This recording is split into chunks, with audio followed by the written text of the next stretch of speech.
Imagine a corporation so powerful it could mint its own coins, build its own forts, and wage its own wars.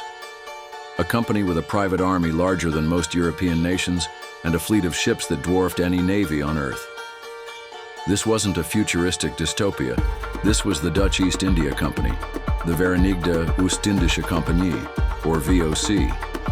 Born in 1602 from a merger of rival trading companies, the VOC was granted a 21-year monopoly on the spice trade by the Dutch government.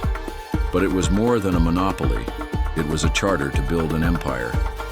It was the world's first multinational corporation, the first to issue stock, and at its peak, its value swelled to an equivalent of over $8 trillion today, more than the top 20 modern companies combined.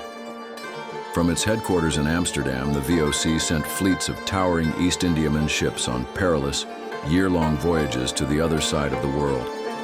They sought the fabled Spice Islands, the sole source of nutmeg, mace, and cloves, spices worth more than their weight in gold.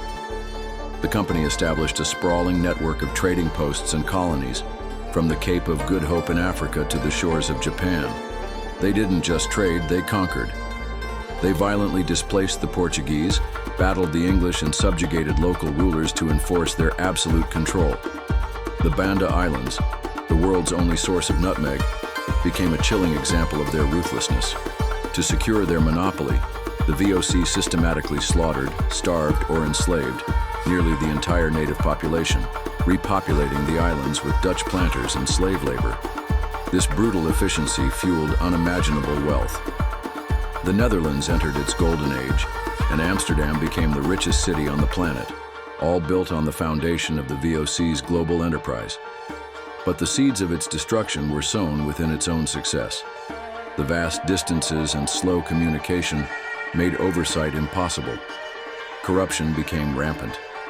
Company employees, known as servants, engaged in illicit private trade, smuggling, and embezzlement, lining their own pockets while the company's profits dwindled. They built lavish mansions in Batavia, the company's Asian headquarters, living like kings while the corporation's finances began to rot from the inside. The company's structure, once its greatest strength, became a liability.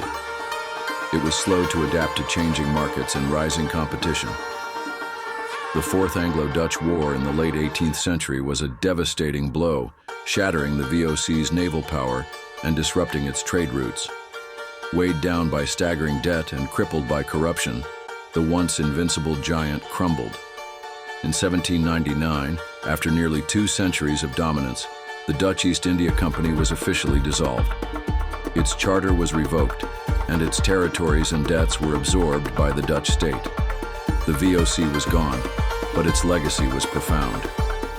It pioneered the model of the joint stock company, laid the groundwork for modern global capitalism, and created a colonial empire that would last for centuries. It stands as a monumental testament to human ambition and innovation, but also as a dark and cautionary tale of how unchecked corporate power, greed, and brutality can lead even the greatest of empires to ruin. Subscribe